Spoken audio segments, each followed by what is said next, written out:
नमस्कार, मैं हूँ रचना और आप देख रहे हैं वॉइस न्यूज 18। कौन है खाटू श्याम? कलयुग में आखिर क्यों पूजा जाता है खाटू श्याम को? खाटू श्याम को भगवान श्री कृष्ण के कलयुगी अवतार के रूप में जाना जाता है।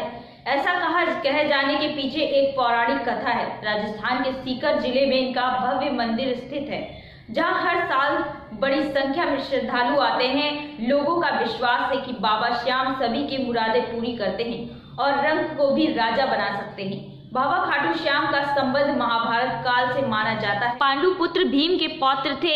ऐसी कथा है कि खाटू श्याम की अपार शक्ति और क्षमता से प्रभावित होकर श्री कृष्ण ने इन्हें कलयुग में अपने नाम से पूजे जाने का वरदान दिया था। लाक्षागृह की घटना में प्राण बचाकर वन भटकते पांडवों की मुलाकात हिडिंबा नाम की राक्षसी से हुई। यह भीम को पति रूप में प्राप्त करना चाहती थी। माता कुंती की आज्ञा से भीम और हिडिंबा का विवाह हुआ, जिससे घटोत्कच का जन्म हुआ। घटोत्कच का पुत्र हुआ बार्बरिक, जो अपने पिता से भी शक्तिशाली और मायावी था। बार्बरिक देवी का उपासक था। देवी के वरदान से उसे 3 दिव्य बाण प्राप्त हुए थे, जो अपने लक्ष्य को भेद कर वापस लौट आते थे। इनकी वजह से बार्बरिक अजय हो गया था। महाभारत के युद्ध के दौरान बार्बरिक युद्ध देखने के इरादे से कुरुक्षेत्र आ रहा था। श्री कृष्ण जानते थे कि अगर बार्बरिक युद्ध में शामिल हुआ तो परिणाम पांडवों के विरुद्ध होगा। बार्बरिक को रोकने के लिए श्री कृष्ण गरीब ब्राह्मण बनकर बार्बरिक के सामने आए। अनजान बनते हुए श्री कृष्ण ने बार्बरिक से पूछा कि तुम कौन हो और कुरुक्षेत्र क्यों जा रहे हो? जवाब में बार्बरिक ने बताया कि वह एक दानी योद्धा है, जो अपने एक बाण से ही महाभारत युद्ध का निर्णय कर सकता है। श्री कृष्ण ने उसकी परीक्षा लेनी चाहिए, तो उसने एक बाण चलाया, जिसे पीपल के पेड़ के सारे पत्तों में छेद हो गया। एक पत्ता श्री कृष्ण के पैर के नीचे था, इसलिए बाण पैर के ऊपर ठहर गया। कृष्ण बार्बरिक की क्षमता से हैरान थे और किसी भी तरह से उसे युद्ध में भाग लेने से रोकना चाहते थे। इसके लिए श्री कृष्ण ने बार्बरिक से कहा कि तुम तो बड़े पराक्रमी हो, मुझ गरीब को कुछ दान नहीं दोगे? बार्बरिक ने जब दान मांगने के लिए कहा तो श्री कृष्ण ने बार्बरिक से उसका शीश मांग लिया। बार्बरिक समझ गया कि यह ब्राह्मण नहीं कोई और है और वास्तविक परिचय देने के लिए कहा। श्री कृष्ण ने अपना वास्तविक परिचय दिया तो बार्बरिक ने खुशी खुशी शीश दान देना स्वीकार कर लिया।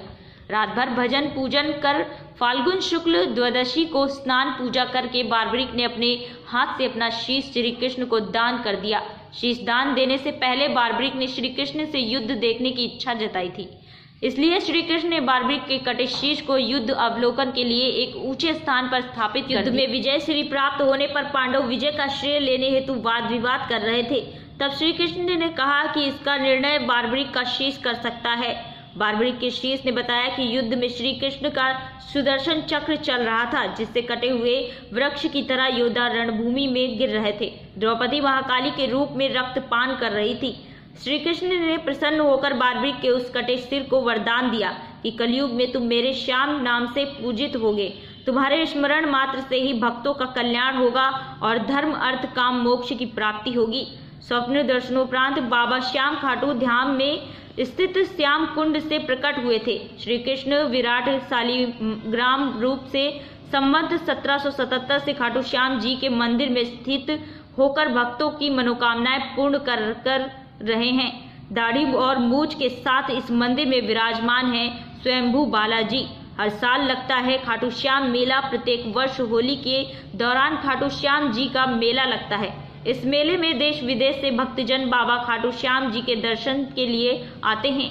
इस मंदिर में भक्तों की गहरी आस्था है। बाबा श्याम हारे का सहारा, लखदातार खाटू श्याम जी, नंदन खाटू का नरेश और शीश का दानी, इन सभी नामों से खाटू श्याम को उनके भक्त पुकारते हैं। खाटू श्याम जी मेला का आकर्षण यहाँ होने वाली मानव सेवा भी है। बड़े से बड़े घराने के लोग आम आदमी की तरह यहाँ आकर श्रद्धालुओं की सेवा करते हैं। कहा जाता है ऐसा करने से पुण्य की प्राप्ति होती है।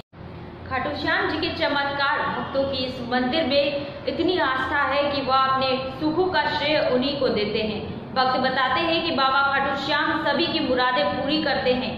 खाटू श्याम में आस लगाने वालों की झोली बाबा खाली नहीं रखते।